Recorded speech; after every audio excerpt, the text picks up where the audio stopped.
Để xuống thức quẩy tao.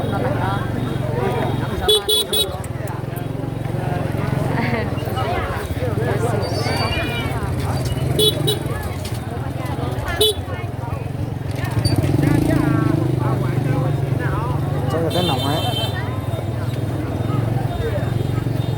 Ô, làm một tháo rồi. À.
Trông thầu làm thầu cơ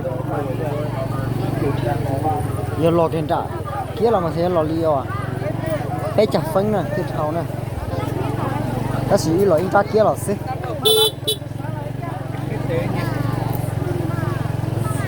giờ lò phun trả nhất cả là mà giờ lò bé chặt nằm thì cái chỉ thầu nè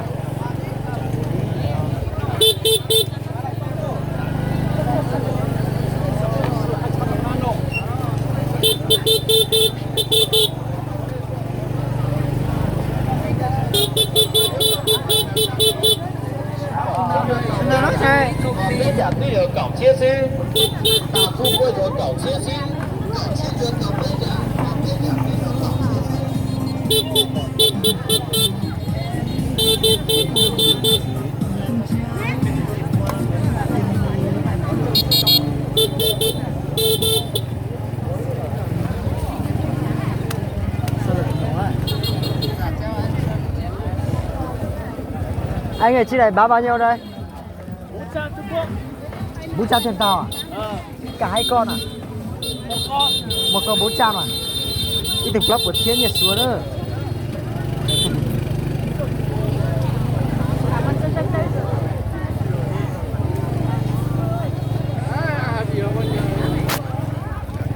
Ô một số dạng nồng cá nồng hết bốn tiện xanh như rồi.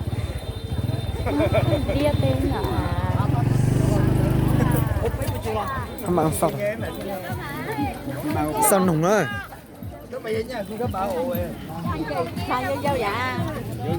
Sao sao nồng chị?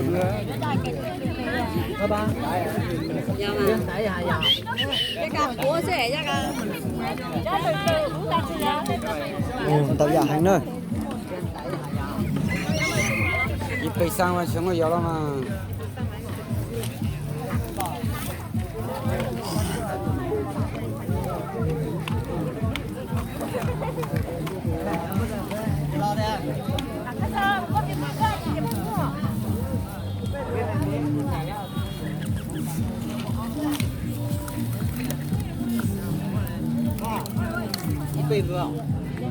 Chị này bán thế nào đây? Của ai đây?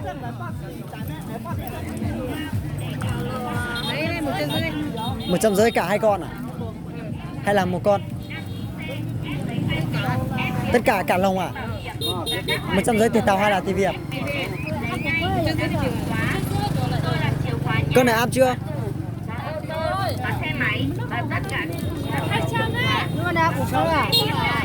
Con này nó ăn cám chưa?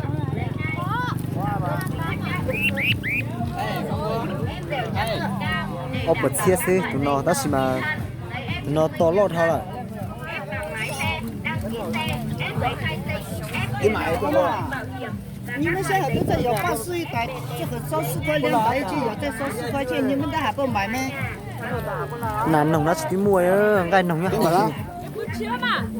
bây giờ vừa把这才一杯内还一杯气肉。哦。这你这才买八十一，你带了吗？哎，把这才一杯六了嘛？ Chị này bán bao nhiêu một con này anh ơi? 一杯vừa没？ 400 đồng thì tao một con. Vô kỳ cái tiền nữa. Kỳ thao là ồ.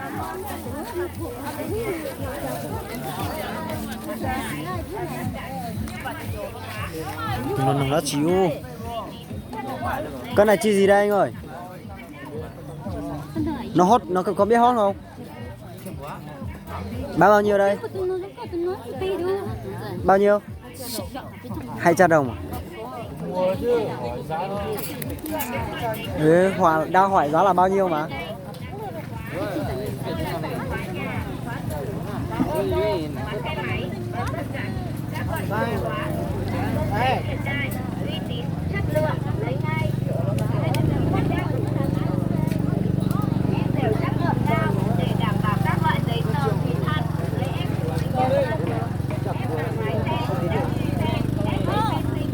Loại này hot như nào anh ơi?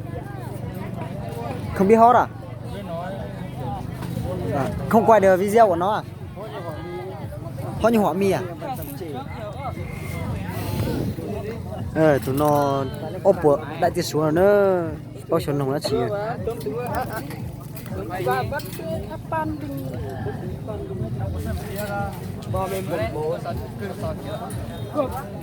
kỹ thao là nó chỉ tao chế một chế xí đây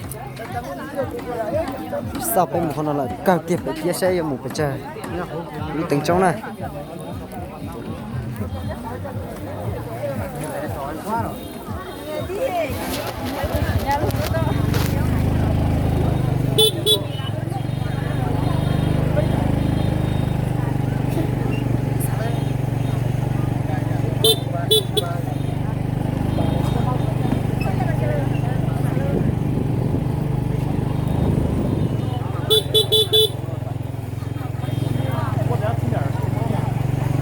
trong đu trong đàn nó chỉ tính một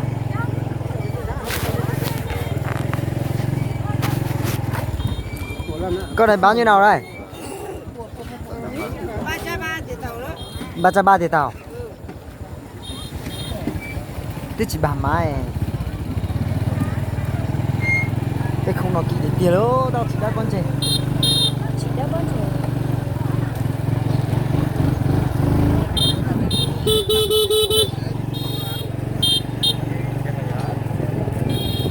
lúc kia là mà lọ thì tiêu mày thì tiêu ra gì mà mình chống thì tiêu không mà kỹ thì tiêu nữa tên nòng tên cả chuồng một cúi đó là tên nòng tên à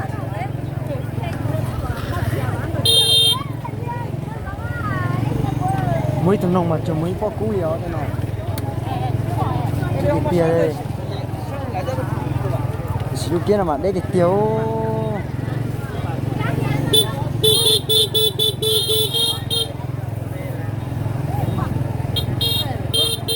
lại luôn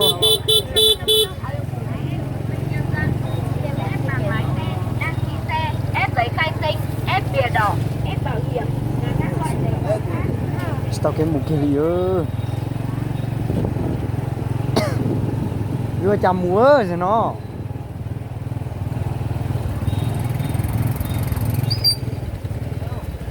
một lái liều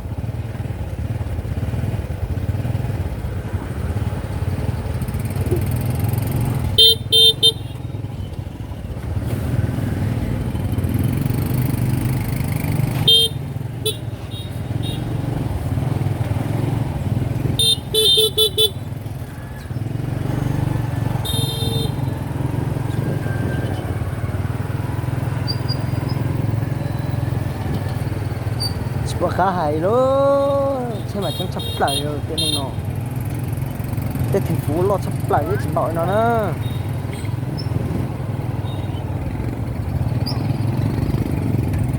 trong điện tiền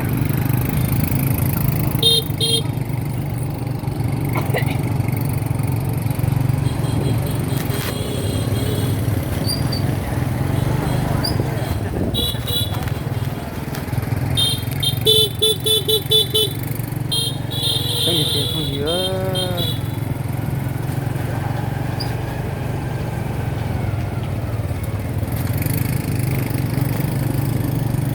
đó tao nó chúa bỏ cú dân trẻเขาnó tì ý liệu cả pesa